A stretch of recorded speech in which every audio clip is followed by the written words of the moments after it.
ഇന്ന് ലോക കൈയെഴുത്ത് ദിനമാണ്. ഈ ദിനത്തിൽ ഒരു കൈയക്ഷര ഗുരുവിനെ ഞാൻ പരിചയപ്പെടുത്താം. വിരമിച്ച ശേഷം ജീവിതം കൈയെഴുത്തിനായി മാറ്റിവെച്ച ബി ശാന്ത എന്ന അധ്യാപികയുടെ വിശേഷങ്ങളാണ് പ്രേക്ഷകരുമായി ഇനി പങ്കുവയ്ക്കാൻ ഞാൻ പോകുന്നത്.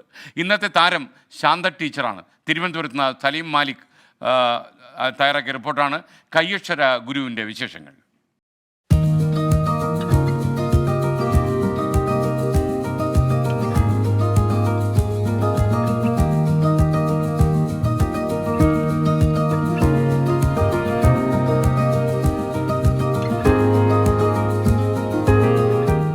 അധ്യാപന ജോലിയിൽ നിന്ന് വിരമിച്ചത് 2018-ൽ.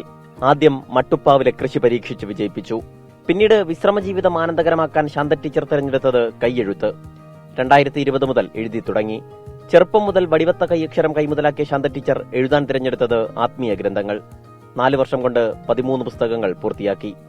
4552 പേജുള്ള ഹിന്ദി ബൈബിൾ മുതൽ 117 പേജിൽ മലയാളത്തിൽ ലളിത സഹസ്രനാമ സ്തോത്രം വരെ എഴുതി. ഖുർആനും ഭഗവത്ഗീതയും ജ്ഞാനപ്പാനയും സിഖ് മതഗ്രന്ഥമായ ഗുരുഗ്രന്ഥ സാഹിബും എല്ലാം എഴുതി. ബൈബിൾ 3 ഭാഷയിൽ എഴുതി.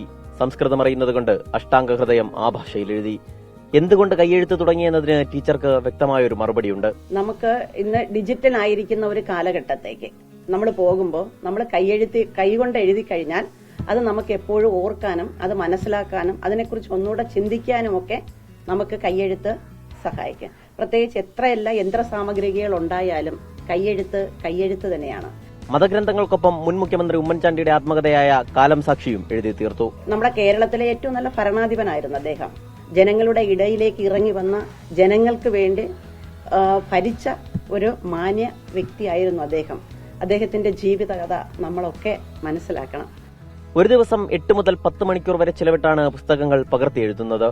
ഓരോ പുസ്തകവും എഴുതാനെടുത്ത സമയം ആമുഖത്തിൽ രേഖപ്പെടുത്തിയിട്ടുണ്ട്. ഇപ്പോൾ മഹാഭാരതമാണ് എഴുതിക്കൊണ്ടിരിക്കുന്നത്. റിട്ടയർഡ് പോലീസ് ഉദ്യോഗസ്ഥനായ ഭർത്താവ് ജയബാബു ഭാര്യയുടെ എഴുത്തിന് എല്ലാ പിന്തുണയും നൽകി കൂടെയുണ്ട്. 24 തിരുവനന്തപുരം.